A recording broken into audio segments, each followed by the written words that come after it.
Defending champion and Rublev out of the Monte Carlo Masters, one Medvedev goes head-to-head with the line judge for his win. And in football, the UEFA Champions League never disappoints as Barcelona showed class, came from behind and took a slim win back to Spain.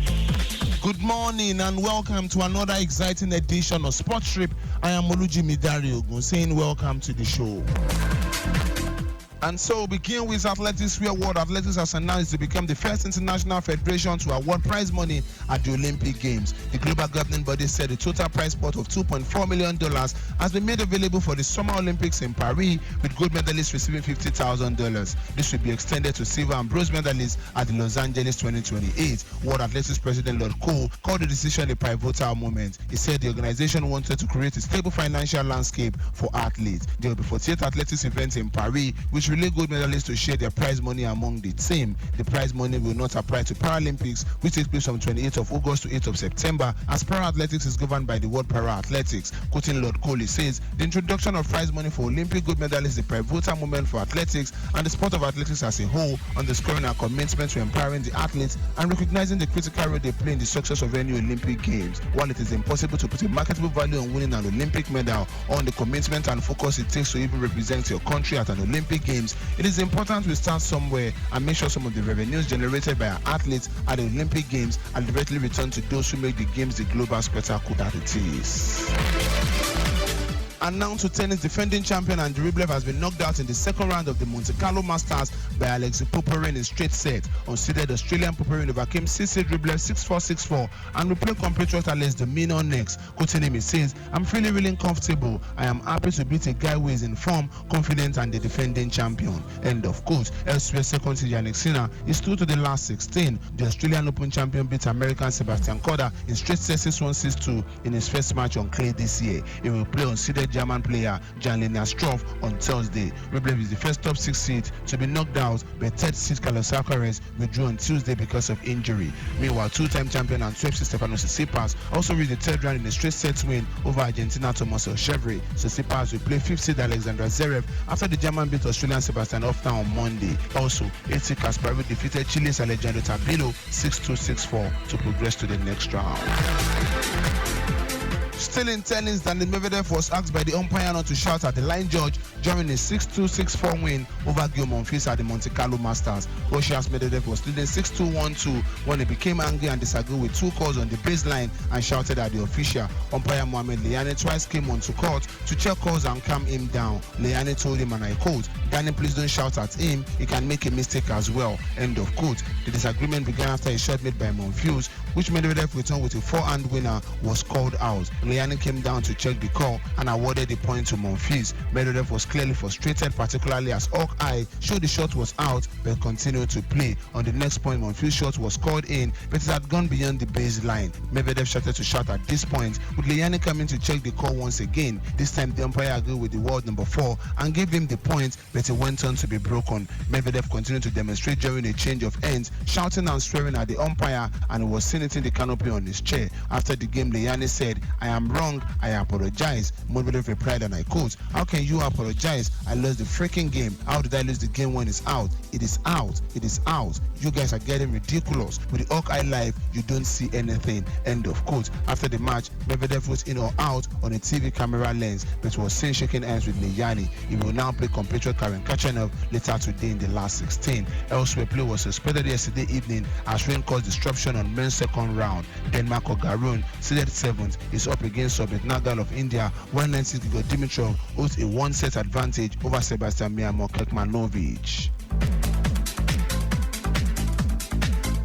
And now to football on the home scene. Bayana of South Africa head coach Desire Ellis could not have a disappointment after the African champions failed to secure a berth at the 2024 Olympic Games. Ellis' side were held to a goalless draw by the Super Falcons of Nigeria in the second leg of their fourth round tie at the Luftud Versfeld Stadium, Victoria, on Tuesday night. Nigeria had the contest won in on aggregate Bayana looked flat and struggled to break down the Super Falcons defense during the match. Ellis could not hide her frustration after seeing her side miss out on the Olympics for the second consecutive time. Kusinashi says, "We knew that coming into the game, we needed to score. We also knew that we needed to score as early as possible because the longer the game went, the more desperate we would become. We didn't start well. We changed the formation slightly because we needed to score, and we went with 3 up front. They got a chance early on, and that is the only opportunities they got in the half, but we didn't go forward as much as we wanted in the first half. We made a couple of changes in the second half and threw the kitchen sink at them. Unfortunately, their elusive goal didn't go in, and for that, we are very disappointed. We also know the fans are disappointed, but I think we can be very proud of this team. They gave us their best shots."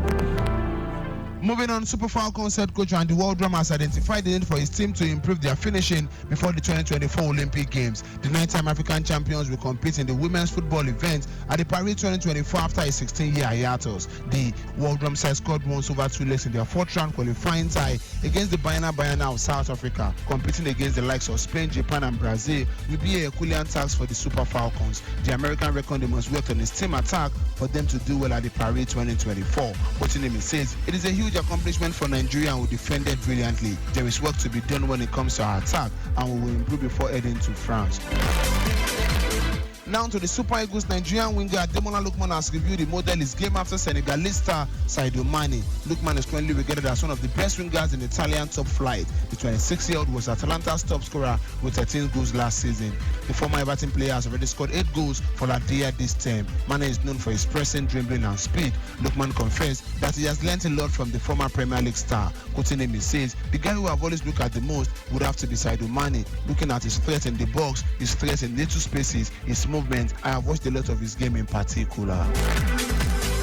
Finally, on the home scene, Turkey Super League outfit Trabzonspor are considering a move for Kelechi Iheanacho. According to report from Turkey, Trabzonspor are targeting Iheanacho as an alternative to his international teammate Paul Onwachu. Onwachu is currently on loan from Sky Bet Championship club Southampton. Trabzonspor are willing to sign the lanky hitman on a permanent basis, but their report they may not be able to meet up with Southampton's valuation. That could see them turn to Iheanacho, who is in the final month of his contract with Leicester City. There's no indication Iheanacho will sign a new contract with Leicester and is expected to leave the Foxes on a free transfer. Is a cheaper option for Trabzonspor in the summer.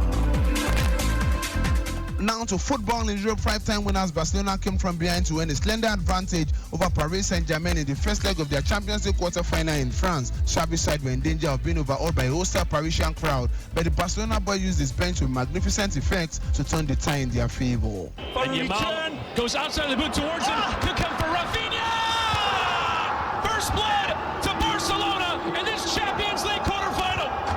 It's a wonderful throw. There was Ousmane Dembele on the turn. Dembele! Sublime equalizer against his former team to draw this quarter-final level. Now Ruiz could it be 2 to Vitinha! 5 minutes is all that was needed for Paris Saint-Germain to turn this tie on its head. Touch on it, and it be from Pedri. Rafinha, the volley! That is a glorious ball from Pedri, and Rafinha volleying home the equalizing goal. Swung into the heart of the header is on! Andreas Christensen straight off the bench to give Barcelona the lead again. Game ended 3-2 in favour of Barcelona, with Rafinha getting a brace in the encounter. To the other game of the night, Atletico Madrid read up a late Borussia Dortmund fight back to hold a slender advantage after the first leg of their Champions League quarter-final. Diego Simeone's side made a blistering strike at the Stadio Metropolitano, and Rodrigo de Paul put them in front in the 4th minute before Diaslino doubled the lead 2 minutes into the half-hour mark. Sebastian Haller gave Borussia Dortmund the hope of a fight back, but Atletico Madrid were able to hold on for a 2-1 win. Later tonight, our European League fixtures looking more like the UEFA Champions League fixtures, with AC Milan taking on AS Roma, Bayer Leverkusen against West Ham United, Benfica against Marseille, not forgetting Liverpool against Atalanta. In the UEFA Conference League is an intriguing game between Aston Villa and Lille, Victoria Pleasant against Fiorentina, not forgetting Club Brugge against PAOK, as well as Olympiacos against Fenerbahce.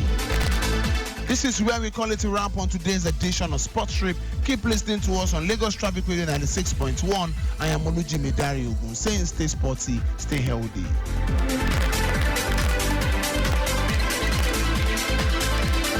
All right, that was Sports Trip with Olujimi.